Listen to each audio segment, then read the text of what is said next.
Hello, Riven mains and Yasuo mains alike. I am the Nightwing, Way of Life Esports, coming at you guys with another League of Legends video. So, Cloud9 has just announced their LCS Academy roster for 2020 spring. Now, some of these guys are pretty new to the scene, and some of these guys are also just guys we remember for a while. So, let's start with the head coach. So, C9 Reignover should come as no surprise to anybody. He won 2 splits on Fnatic back when Fnatic was considered one of the best League of Legends rosters ever put for the West, back when it was Fnatic in Season 5 with Rekkles, Yellowstar, Huni, and Febiven. And if you don't remember him after that, it's because he kind of had a downward career. But the year after that, he went to Immortals, had a pretty good year at that, failed to make Worlds. After that, Reignover went to TL. After that, he went to CLG, and then he became a coach. So basically, 2 good years, 2 bad years. He's like, nah, I'm gonna be a coach. But this is interesting because where did Westrice go? Westrice was their usual academy coach, and it looks like that C9 is looking through changes all throughout even their League of Legends organization, is because they swapped out Sneaky, they swapped out people like Svenskeren, they've even now swapped out their head coach in academy, which is Westrice. So that's also something interesting. Diamond, he's actually been getting a lot better and better, so I'm happy to see him actually be a starter again. King is the most interesting person right here, because I'll actually show you King if you guys don't exactly remember him. You guys remember him from Mammoth back in the early playing stage back in the 2019 World Championship. He was in the group with Clutch and I can't remember, Unicorns of Love. Yeah, so that was one of the hardest groups in the playing stage. And then you also have Palafox. He was on Golden Guardians Academy with Huhi, Darshan, and Keith. And then you have Boris and Dragon Minkim. I will never be able to pronounce that name right. But other than that, we see a lot of rosters in NA really take chances on Oceanic imports or even the TCL, to be, as a matter of fact, because remember, Ruin also came from the TCL previously. I mean, yes, he was Korean, but remember, CLG did get him from 1907 Fenerbahce, which is a Turkish org. So I like that NA is at least taking a chance on other minor region players that have a lot of promise and that have a lot of talent. And we know that King definitely has a lot of talent from looking at how he played in the Oceanic split and then looking at how he played at Worlds. He was actually a really good player, and I'm really happy to see him on the Cloud9 roster for the Cloud9 Academy 2020 spring. So then you have Papa Smithy tweeting, Cloud9 getting in on that Oceanic talent. It's Cloud9 combined, Papa. Oh, goodness. And then Westrice, they commented on that. C9 commented, Westrice will be helping the LCS team more next year, but still involved with Academy. Okay, so that was pretty interesting, because he did relatively always get their Academy team to be at least one of the best Academy teams, because usually Cloud9 Academy is either in playoffs, at least in semis, or they win it, and that's kind of where it is, because they've won Academy before, and they finished pretty much top 4 in Academy ever since Academy was a thing. I can't exactly remember like a time they weren't in semifinals. That's just kind of how it works with Cloud9 Academy. Obviously, they take their Academy time very seriously. You guys know that already. And now we're looking at the King play that everybody knows King from, at least from this year. So let's see if this plays out, actually. Wait, it's not playing? Holy crap. Why is it not playing? Oh my god. Wait. I know why. Because it's muted. Oh my god, I'm sorry. This one will die very quickly, but Mammoth here for the contest. Yep, they still want this fight. It's not going to be the Baron going over, but can they find a team fight is the question. Oh, what? The Baron down to one. That's stolen with a Void Seeker. What the hell was that? 1 health. Why did that happen? Smite, Karma Q misses, and then from Narnia, King just throws a W. What? Why? I don't know. Why did that? I don't know. Oh my god. Mid turret's gonna die? They flip some coins, but look at that Baron health bar. 140. It misses. The Karma Q misses. 99. 41. 1 HP. And Destiny's like, yeah, sure, just hit me in the head. Yeah. It's fine. Holy crap. That was so stupid. Like, that's where people remember him from, was that. Why? This is called Kai'Sa one health Baron steal. And they find a Because team fight. Lyra the is just contest? like, Yep, they still want this Crazy. fight. It's not going to be the Baron going over, but can they find a team fight is the question. Oh, what? The Baron down to one. That's stolen with a Void Seeker. What the hell was that? One health. Why did that happen? Smite Karmaku misses, and then from Narnia, King just throws a W. What? Why? I Like, don't know. why did that? I don't Oh know. my god. Mid turret's gonna die? They flip some coins, but look at that Baron health bar. 140. It misses. The Karma Q misses. 99. 41? 1 HP! And Destiny's like, yeah, sure, just hit me in the head. Yeah. It's fine.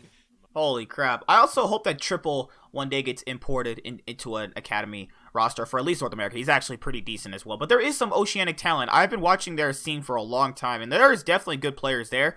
It's just like finding a dime a dozen in that type of scenario is super, super, super hard. All right, next article is Team Liquid Impact is the proud owner of Impact Tower, plans to open a boot camp. Team Liquid's top laner Impact announced in his Twitter earlier today that he was the proud owner of Impact Tower.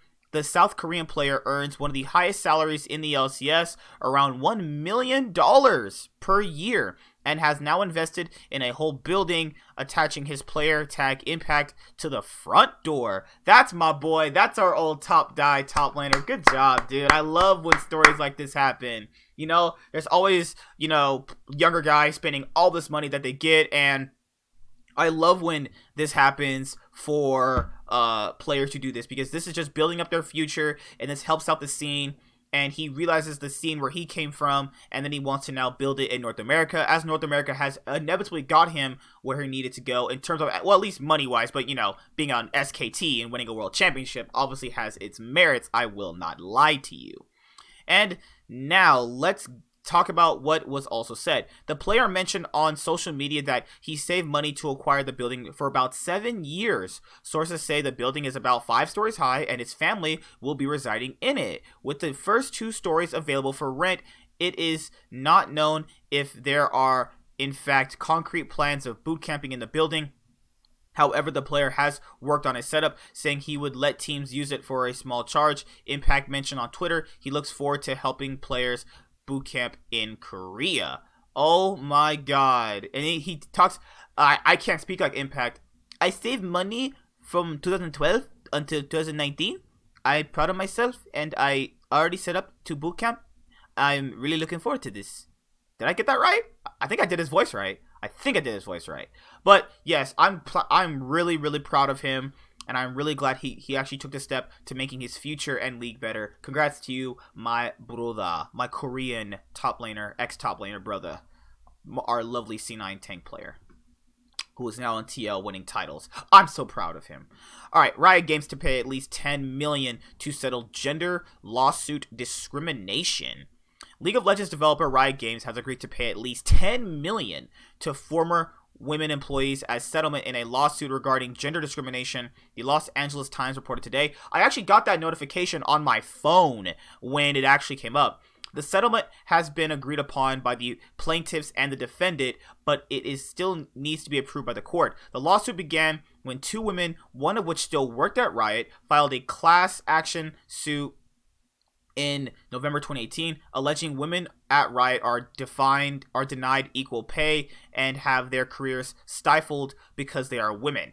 Riot revealed in August that the 2 sides have agreed to a settlement, but the billion-dollar company did not divulge the amount. Court documents filed today indicate that the approximate amount of 1,000 self-identified women involved in the suit will receive a portion of the settlement amount, which tenured and full-time employees receiving more than others.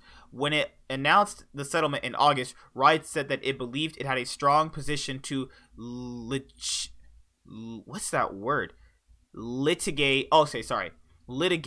but that it was the strongest statement we could make, that we're prepared to go over and above in our work in order to move forward.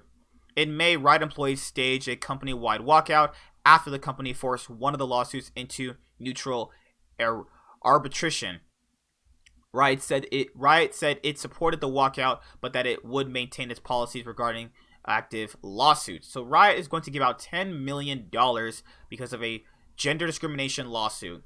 Holy crap. Also, if you guys ever heard of like female esports players, especially in League of Legends, well, aside from Ramilia from Renegades back for a few weeks in 2016 spring, wasn't she the first esports female player? But there was Team Siren, but no one really ever remembers them. Well, INTZ is making a female support player debut. INTZ Esports, you guys know them from the 2016 World Championship. I think you guys remember them from this. They went to, I can't remember what else they went to.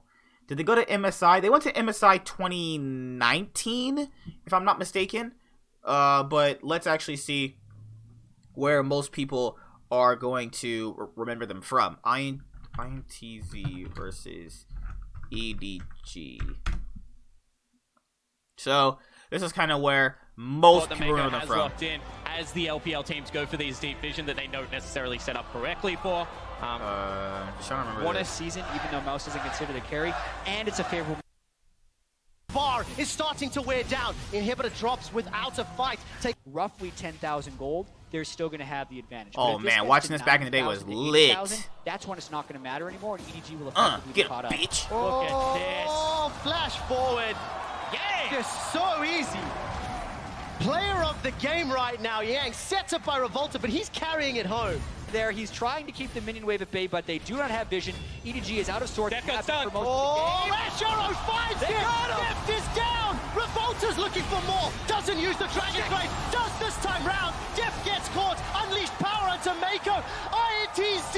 They may have done it! They've got a 4-on-2, and they're looking at the Nexus! 19 kills to 12, 42 minutes. It seemed like it was stretching out, but this is gonna be it. San Francisco is going crazy! Brazil scored the biggest goal of the tournament so far! They're taking down the LPL, and Brazil has done it!